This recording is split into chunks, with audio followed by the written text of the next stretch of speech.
You are welcome to Global Christian Update TV. This is a research carried out on how the almighty British Empire was crumbled by determined American revolutionaries. There are many lessons to learn from it by those who are determined to have a revolution in their own country. The American Revolution was an ideological and political revolution that occurred in North America between 1765 and 1783. The Americans in the 13th colonies defeated the British in the American Revolutionary War, 1775 to 1783, gaining independence from the British Crown and establishing the United States of America, the first modern constitutional liberal democracy. American colonies objected to being taxed by the British Parliament, a body in which they had no direct representation. Before the 1760s, Britain's American colonies had enjoyed a high level of autonomy in their internal affairs, which were locally governed by colonial legislatures. The passage of the Stamp Act of 1765 imposed internal taxes on the colonies, which led to colonial protests and the meeting of representatives of several colonies in the Stamp Act Congress. Tensions relaxed with the British repeal of the Stamp Act, but flared again with the message of the Townshend Acts in 1767. The British government deployed troops to Boston in 1768 to quell unrest, leading to the Boston Massacre in 1770. The British government repealed most of the townshend duties in 1770, but retained the tax on tea in order to symbolically assert Parliament's right to tax the colonies. The burning of the Gaspee in Rhode Island in 1772, the passage of the Tea Act of 1773, and the Boston Tea Party in December 1773 led to a new escalation in tensions. The British responded by closing Boston Harbor and enacting a series of punitive laws which effectively rescinded Massachusetts Bay Colony's privileges of self-government. The other colonies relied behind Massachusetts, and 12 of the 13 colonies sent delegates in late 1774 to a Continental Congress to coordinate their resistance to Britain. Opponents of Britain were known as Patriots or Whigs, while colonies who retained their allegiance to the crown were open warfare erupted when British regulars sent to capture a cache of military supplies were confronted by local patriot militia at Lexington and Concord on April 19, 1775. What you are reading from, you are hearing from here is a research you have conducted and it has been documented. The patriotic Americans, who were the people that I call today the revolutionaries, objected to the continuous oppression of the British government, who were imposing tax on the people and subdued them and conquered them as if they were more humans than these other people. These patriots they rose up, they team up together. Even despite the fact that they had people who were still loyal to the British government among them. But this patriot went all the way. This particular research is very, very important to everybody who is in a country called Nigeria now, as we prepare for the 2023 election. Where are the patriots? Where are the patriots? It must take patriotic citizens of a nation to stop the wickedness over a nation. That is what we are hearing here. That is what happened to them. Patriots, those who were determined, those who were patriotic citizens, say no, we can't stand this oppression again. And that was the beginning of the end of British Empire in America. It's a lesson. We need to learn. So as we continue, you will learn a lot from it. So number one thing needed to be able to deliver our nation from oppressors is what? Is patriotism. We need patriotic citizens. That is the first lesson we learn. Is that we need what? Patriotic citizens. We need patriotic men. When there are enough patriotic men, citizens, it does not matter how many people are what are still that's the tune of the weak of the old and wicked system. They will all fail. So all we need to win to liberate our nation, Africa and Nigeria, other African nations and other nations that are still under oppressive government, oppressive empire is what? Is patriotism. So when there are sufficient patriotic citizens, then the voice of those who are compromising will not matter any day. So as we continue, we will gain more lessons. Patriot militia joined by the newly formed Continental Army then put British forces in Boston under siege by land, and their forces withdrew by sea. Each colony formed a provincial congress which assumed power from the former colonial governments, suppressed loyalism, and contributed to the Continental Army led by Commander-in-Chief General George Washington. The Patriots unsuccessfully attempted to invade Quebec and rally sympathetic colonists there during the winter of 1775 to 1776. The Continental Congress declared British King George III a tyrant who trampled the colonies' rights as Englishmen, and they pronounced the colonies free and independent states on July 4, 1776. The Patriot leadership professed the political philosophies of liberalism and republicanism to reject rule by monarchy and aristocracy.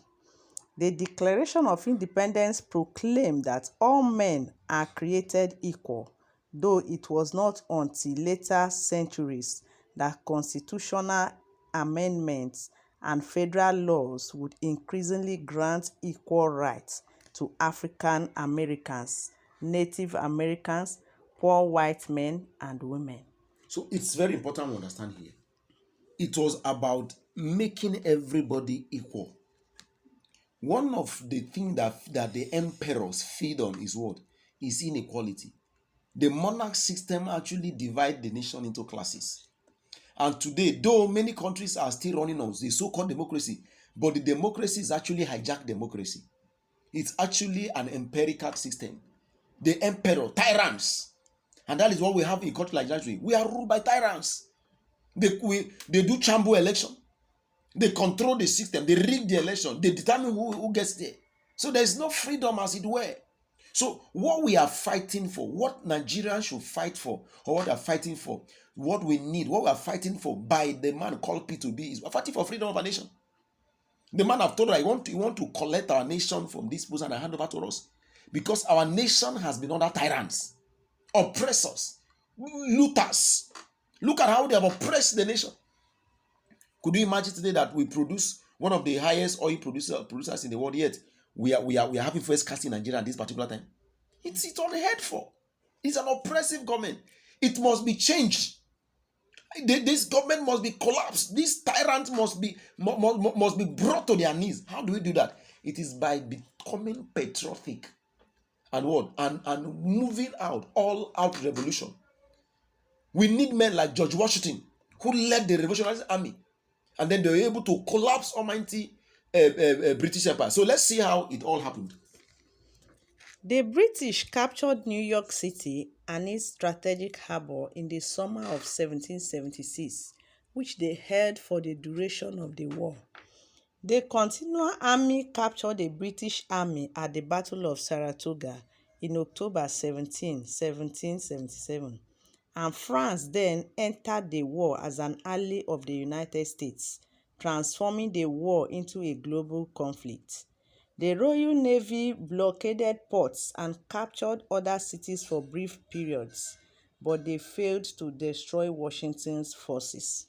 Britain also attempted to hold the southern states with the anticipated aid of loyalists, and the war moved south. British General Charles Cornwallis captured an American army at Charleston, South Carolina in early 1780, but he failed to enlist enough volunteers from Loyalist civilians to take effective control of the territory. Finally, a combined American and French force captured Cornwallis' army at Yorktown in the fall of 1781, effectively ending the war. The Treaty of Paris was signed on September 3, 1783, formally ending the conflict and confirming the new nation's complete separation from the British Empire. Now, in our struggle to liberate our nation, Nigeria, for example, Nigeria is actually a case point now, learning from what happened to the British Empire, we must be aware of people that are loyal to these oppressors and these tyrants. That is one of the greatest challenge. Loyalists. They are loyalists among the clergies. They are loyalists among the military. They are loyalists among the political class. So they have loyalists. We must be aware, but the patriot must be determined. The patriot must be determined. We must be all out. And as we do that, we know that victory is sure, is certain if we are determined to go all out, not minding those who are loyalists. When we look at Nigeria, what's happening now, we're talking about how to redeem Nigeria from these oppressors. But yes, some people are still giving allegiance to these oppressors and these looters of our treasury, those who have kept the nation in bondage. So we must be aware of the loyalists. We must mark them out. We must know who they are and then know how to deal with them effectively as we continue in this struggle. The United States took possession of nearly all the territory east of the Mississippi River and south of the Great Lakes, with the British retaining control of northern Canada and Spain taking Florida. Among the significant results of the Revolution were American independence and the end of British mercantilism in America, opening up worldwide trade for the United States, which included Britain. The Americans soon adopted the United States Constitution, replacing the weak Confederation by establishing a comparatively strong national government structured as a federal republic, which included an elected executive, a national judiciary, and an elected bicameral Congress representing states in the Senate and the population in the House of Representatives. It is the world's first federal democratic republic founded on the consent of the governed. Shortly after, a Bill of Rights was ratified as the first 10 amendments, guaranteeing fundamental rights used as justification for the revolution. Around 60,000 loyalists migrated to other British territories, particularly to Canada, but the great majority remained in the United States. Wow, this is a great one. So the loyalists had to leave. So we are trusting the Lord that as we step up in this fight, we are going to have victory. At the long run, American is in history today as the first liberal democracy. A constitution that is what? That is people-oriented constitution. We are trusting the Lord that our nation also, Nigeria and other countries that are under, like North Korea, like China. China is boiling now because of the evil of that communist regime. Communist regime is actually a tyrannic regime. North Korea also, they are under another tyrant there. A tyrant government. So many countries of the world are still under rule by tyrants, even some African countries, just like Nigeria. But I'm seeing that as we gather together, as the Patriots team up together, I'm seeing their collapse as we become revolutionary, as we step out, because we must step out to claim our country back from this. If they will not go, nobody gives you power. You have to take power. It is time to take power from the oppressors and from these empires that have been ruling us in the name of democracy and military, and then have our freedom so that it can become a country where it is what we want that happens. The role of the church in the collapse of the British Empire So in the church played America. key role. When you read the following article, I want you to ask yourself the question: what role is the Nigerian church playing to collapse the Islamic Caliphate? The fact of history is that the Protestant churches that had separated from the Church of England called dissenters, where the school of democracy, in the words of historian Patricia Bonomi, before the Revolution, the southern colonies and three of the New England colonies had officially established churches: Congregational in Massachusetts Bay, Connecticut, and New Hampshire, and Anglican in Maryland, Virginia, North Carolina, South Carolina, and Georgia. The New York, New Jersey, Pennsylvania, Delaware, and the colony of Rhode Island and province plantations had no officially established churches. Church membership statistics from the period are unreliable and scarce, but when little data exists indicates that Anglicans were not in the majority, not even in the colonies where the Church of England was the established church, and they probably did not comprise even 30% of the population in most localities, with the possible exemption of Virginia. President John Washington President John Witherspoon of the College of New Jersey, now Princeton University, a New Light Presbyterian, wrote widely circulated sermons linking the American Revolution to the teachings of the Bible, just like Moses. Gospel shall have been writing books linking the collapse of the Islamic Caliphate to the Bible, including this one you are listening to. This was the ideological campaign that brought great ideological impartation and the zeal to collapse the British Empire. Now, what we are saying is this: it began all from where? From ministers of the gospel. The ideology of the collapse that all humans are equal, the ideology of what? The collapse of the British Empire began from the pulpit. So any great thing that God will do, it has to start from the church, because we are the light of the world. When you read this, is actually, we are reading this, is a research put together in our book titled 16 Steps to Collapse the Caliphate and Restore Our Nation. That is a book by Moses Joshua God Special. It's on Amazon bookstore. Hard copies available. In the part one of this book, the part one of this book, which is the roadmap to collapse the caliphate and restore a nation, we did a research, we did a review about how other empires were crumbled, and it's the same thing. And even in this one, we wrote about engage the force of ideological impartation in what? In winning the ongoing battle. So it must start from the church. The collapse of the slave trade, which was in the part one, started from the church. It started from the church. It is Wilberforce and the rest of them that began to speak about the ills of slave trade, and that was why it eventually collapsed. So any wickedness or empire that must crumble in a nation, it must take those who have had revelation from God through His word to begin to speak, just like we are doing. We can't fold our hands back and allow this caliphate, loyalists and caliphate themselves to continue. It must crumble. These wicked politicians, they must crumble. Every successful historic revolution started from great ideological campaign that produced immense ideological zeal. Yes. Throughout the colonies, dissenting Protestant ministers, Congregational Baptists and Presbyterian, preached revolutionary themes in their sermons. Are you hearing about? They preach what? Revolutionary. That is what some of us are preaching now.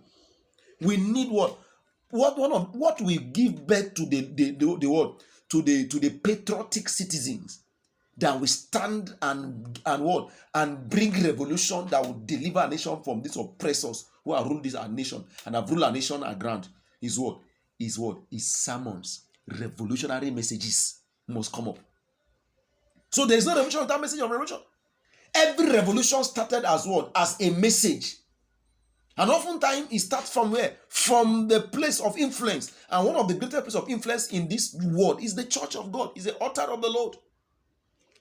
Just as we are encouraging all genuine ministers of the gospel in Nigeria to do, While most Church of England clergymen preached loyalty to the king, the titular head of the English state church, religious motivation for fighting tyranny transcended socio-economic lines to encompass rich and poor, men and women, frontiers people and townspeople, farmers and merchants. Most 18th century Americans believed that the entire universe, nature, was God's creation and he was nature's God. So look at where it is. Like we are preaching, I'm a pastor, a pastor, but what we are preaching is to beat birds. They even the people, the Muslims are not enjoying what the caliphate are doing. Are you enjoying what the Fulani herdsmen are doing? Are you enjoying what the Boko Haram are doing? The bandits are doing? Are you enjoying it? So it must start from somewhere. We must take the lead. What we are doing, the caliphate must crumble. I'm talking about caliphate, that's what I'm talking about. It is a caliphate that is what we are seeing. The Fulani banditry, terrorists, the Boko Haram terrorism, the kidnappers, the bandits, they are what? They are cumulative. What are they called? They are called the caliphate. It's an empire. They are controlled. They have people controlling it. They have people in government. It's an empire that must crumble. So when I'm talking, you understand what I'm talking about? As pastors, we are just trying to spark up the fire. Because when Nigeria become good, it's not for only church Christians, it's for everybody who lives in Nigeria. So it started from the house of God, it transcended from the house of God, it diffused to the entire nation, to the farmers, to everybody, caught the fire, and they all rose to fight. And then they had their nation back. Everything was part of the universal order of things, which began with God and was directed by his providence. Accordingly, the singers of the declaration professed their firm reliance on the protection of divine providence, and they appealed to the Supreme Judge for the rectitude of our intentions. General George Washington was firmly convinced that he was an instrument of providence. Praise the Lord. He was convinced, General Washington, fighting toward, just like the man called P2B. P2B is our word, is our own General Washington today in Nigeria. The man is so convinced. Washington was so convinced that he was what? Is an instrument in the hand of God for providence. Praise the Lord. So that is how it is today. Jonah fighting to crumble the America, because P2B is out to what? To crumble this wicked empire that ruled Nigeria for too long. In connivance with the same British Empire. Because it's independent. Nigeria got a caricature independence. Britain have been ruling us with the leaders. They connive with leaders who subject to them and be siphoning our oil money. And that's why Nigeria has been what it is. So, but the man is beating chest that is ready to deliver. He said, I want to take back your country and give back to you. Because our country has not been ours. It has been the hands of the emperors, the tyrants. So we must understand that P2B is what? Is an instrument of what? Of providence. Let's continue. To the benefit of the American people and of all humanity. That is, he was Jehovah's instrument of the liberation of the American people from oppression and subjugation. Of course, that is what P2B is today in Nigeria. An instrument in the hand of God. He's the lost battlers. Jeremiah chapter 51 verse 20, he said, for you are my battlers and what? And the weapon. He said, with you will I. So he's a weapon. P2B is a weapon in the hand of Jehovah for Nigerians. He saw himself as a battle-axe warrior for Jehovah, as pointed out in the book titled The Coming Prophetic Collapse of Islam, as one of the 9 prophetic battle axes needed to collapse Islam. The truth is that General Washington saw himself as a man who was fighting a good fight of faith, and therefore had the blessings of Jehovah to collapse the British Empire. My prayer is that Nigerian Christians will arise in all fields of human endeavors as instruments of Jehovah to crumble the Islamic Caliphate and birth the new Nigeria. One very sad thing in Nigeria today is that most of the people who have stepped out to liberate Nigeria from the grip of the Caliphate do not see themselves as instruments of Jehovah. That is why they are selfish and tribalistic in their agenda. And that is also why all agitations in Nigeria today are powered from satanic altars. The Oduduwa agitation leaders are bounded by a satanic oath of allegiance, just as it is with the Biafra and all others. if they succeed against the perfect will of God, just as Abraham succeeded in giving birth to Ishmael against Jehovah's perfect will, the next generations will suffer it. The only reason why these ungodly men are rising and floating satanically powered agitations is because the Nigerian church has failed to step out and take the front line in the battle to collapse the Islamic empire in this country. One historian called Bernard Bailyn argues that the evangelicalism of the era challenged traditional notions of natural hierarchy by preaching that the Bible teaches that all men are equal, so that the true value of a man lies in his moral behavior, not in his class. Another notable figure called Kidd argues that religious establishments believe in God as the source of human rights and shared convictions about sin, virtue, and divine providence work together to unite rationalists and evangelicals and thus encourage a large proportion of Americans to fight for independence from the British Empire. Berlin, on the other hand, denies that religion played such a critical role. Alan Hemmert argues that New Light's anti-authoritarianism was essential to furthering democracy in colonial American society and set the stage for a confrontation with British monarchical and aristocratic rule. In it all, the church played a major role in the collapse of the British Empire in America, as it is expected of the Nigerian church in the fall of the Fulani Caliphate. So if the caliphate is going to fall, the church is expected to play what? A major role. We should lead in what? In the liberation. If these occult men and these corrupt men, if their empire, if their cabal, if this emperor will stop ruling a nation, amen. The church must be at what?